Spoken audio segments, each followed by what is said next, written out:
It's a full-scale blockade that has happened. The time is up. It means that no to and fro movement can take place. American minesweepers are in the Gulf of Oman. The Iranians are very well placed around the Kharg Island. The global south is going to pay the price for this oil choke point. So the issue is, why has Donald Trump taken such a step? Now, Washington wants to complete the reopening of the strait, not a partial control by Iran, but by choking it, he's going to squeeze the economy globally. And this is going to have big consequences, both in terms of oil revenue for Iran, but in terms of the price of oil globally. Without wasting any more time, let me introduce my guest, Veena Sikri, former Indian diplomat, and Major General Rajan Kochar. Sir, I'll play out the bite of the Donald Trump, but let me straight away go to Ambassador Sikri. Madam, the time's up. What do you expect? Limited strike or a sort of a prolonged crisis at the Hormuz, whereby the global crude prices go wild?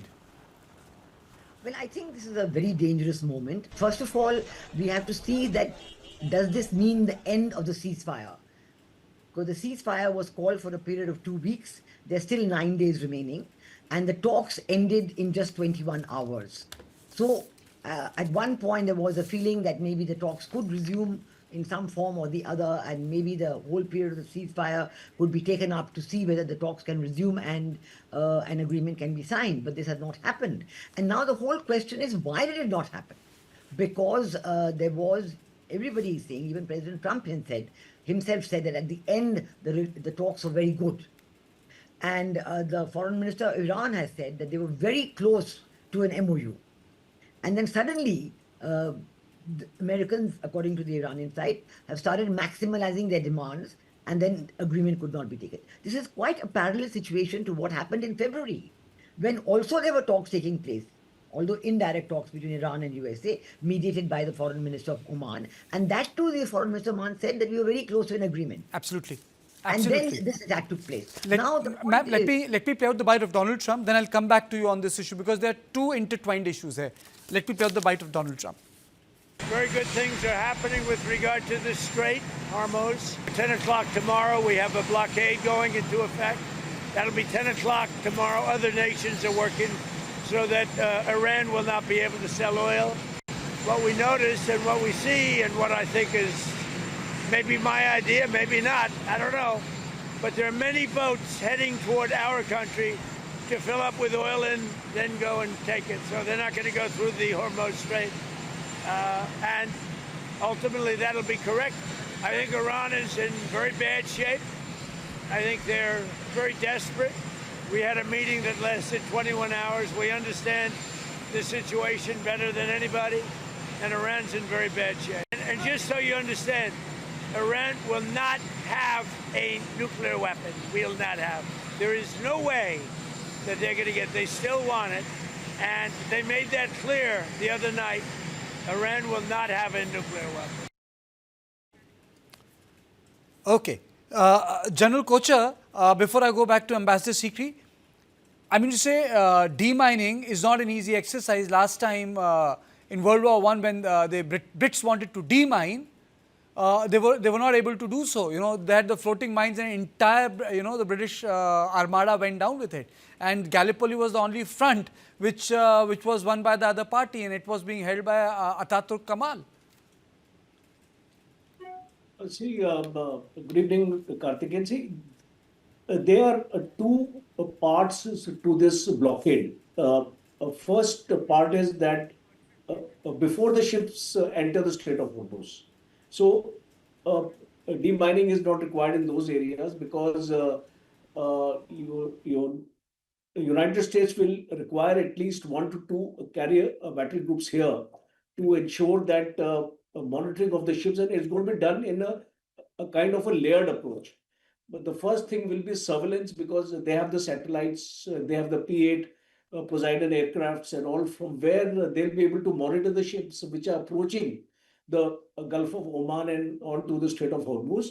And the second would be that after giving these ships adequate warnings not to enter the Strait of Hormuz, even if they are attempting to enter, there'll be escorts available now from their naval gunships and all, and helicopters who are going to divert these ships away from the Strait of Hormuz. So that will be part of the preliminary operations before they move in. Second part you mentioned about the mines and layer of mines. You see, today, if we go back to Gallipoli, all those areas, the type of mines and the quality of mines and the range of mines have changed. So it is going to be very, very difficult because you have influence mines, you have mines which function like loitering ammunition, in the sense that they will be positioned in a manner that once they sense their target through sensors, they'll get activated and they'll be on the seabed. So it's very, very difficult, and the quantum of effort required, the mine clearing equipment, the mine clearing ships, I don't think United States has got inadequate numbers to carry it out. And my Yes. last point is the vulnerability of this action, because see, for Iran, it doesn't have to win this blockade war. It just has to create a deterrent. One or two strikes on their naval ships or on their helicopters, because helicopters are also used for mine clearing. So that will do the trick. So I think that asymmetric warfare which Iran has in terms of drones availability, in terms of sea missiles also deployed there on the coastal parts of Iran, which are mostly underground. So I don't think mine clearing activity is going to be a great success. America is going to have immense casualties at that. But the first part of the operation, which I mentioned, I think can be successfully done. Ambassador Sikri, your comments, more I speak to people who are based in Israel or Washington or even in other parts of the world, the perspective is really American. It's not going to make a difference to them. India is like a victim. The more I speak to experts from subcon India, the perspective really very differs. But what I feel is that it just goes on to show that the America, from that perspective, doesn't treat India like a strategic partner. It just treats it like a fellow partner, and it's okay with India till it says, I'm opposed to China. Well, it's not just India. Look at the own US NATO allies. So I think even during the first stage, the 40 days, America asked the NATO allies for help, they refused. And today, as he has announced the blockade, he's again expecting his NATO allies to come and help him. But they are saying no. UK Prime Minister Keir Starmer has said he's not going to be part of the blockade, and he and France have taken another initiative. There was already one conference called by Prime Minister Keir Starmer, which was participated in by India on opening the Straits of Hormuz, and now another one, a joint initiative by UK and France. So they are not going to take part in this initiative of the blockade. So I agree with what General Kushner is saying. It's going to be very difficult, and Iran has the cards again in its hand, because it has this asymmetric warfare, the smaller ships, the little missiles that it can let off, the helicopters that can be downed and so on. But the immediate impact, you're right, is going to be on increasing the price of oil. So that is what is already being expected. It's already gone back above $100 a barrel. And the Iranians and even energy experts globally are predicting it could reach 120 or even more than $120 a barrel. So yes, this is certainly going to affect the countries of the global south, and that is why India has been putting in so much effort in diversifying its sources of supply, so that they can lock in sources of supply from different areas. Ambassador Sikri, why do, I'm not stereotyping this issue, why do Israelis sees this conflict from an existential point of view that even one extra inch for Iran, it will be end of their country? No, this is the point on which Israel has been forcing US to go along with them.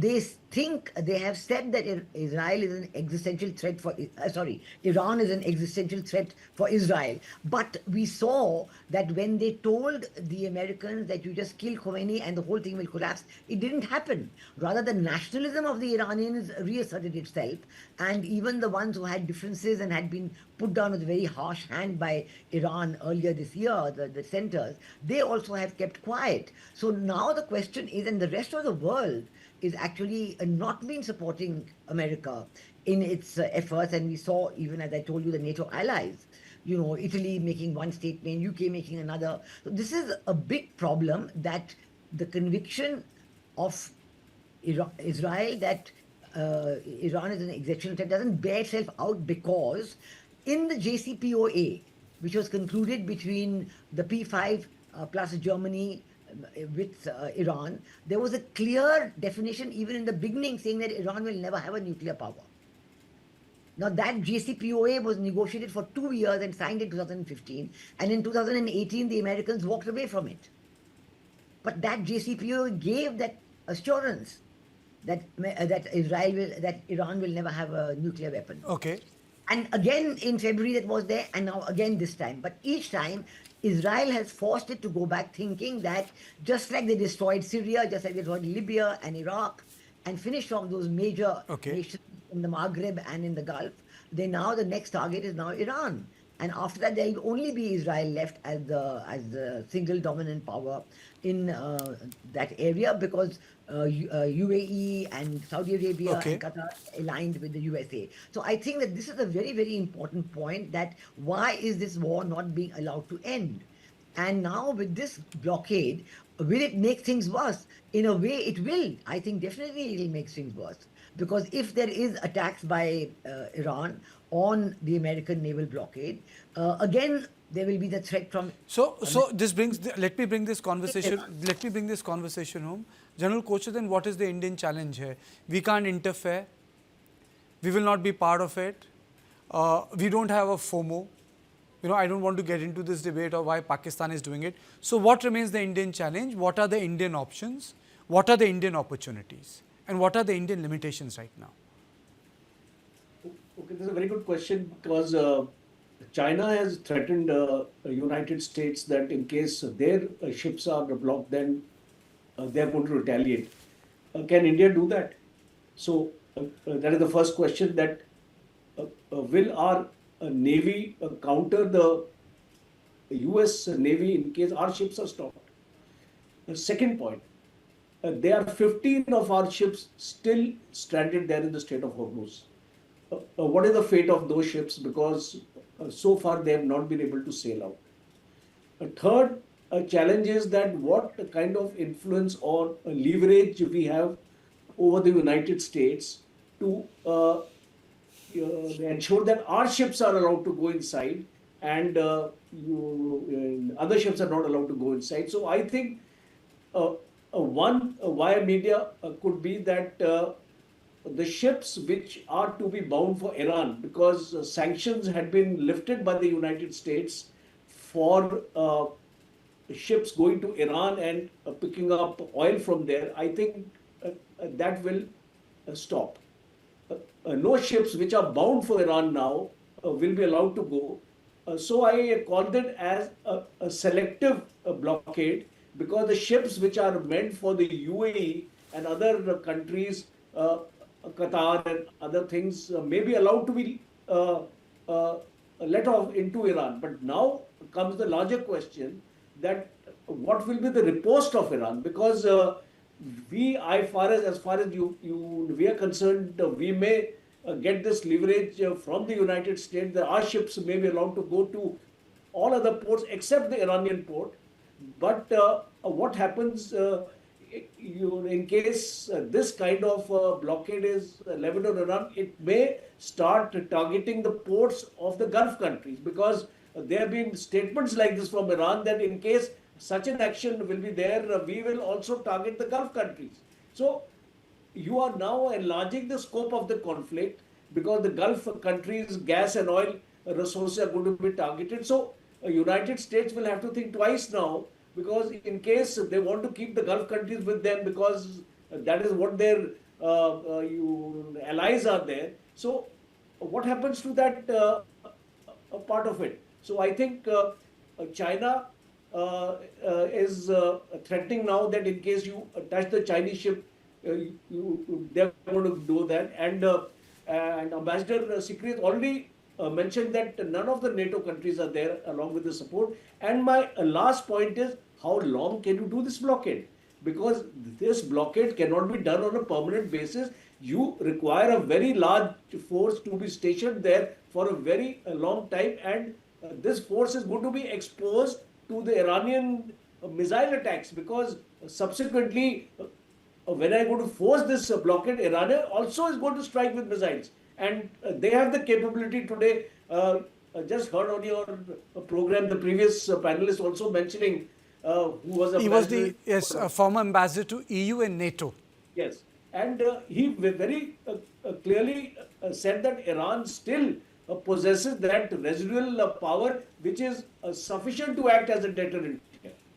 Okay. Closing comment from Ambassador Sigi. Madam, now everything is in force. It's confirmed the blockade is in force. Are we looking at a protracted conflict?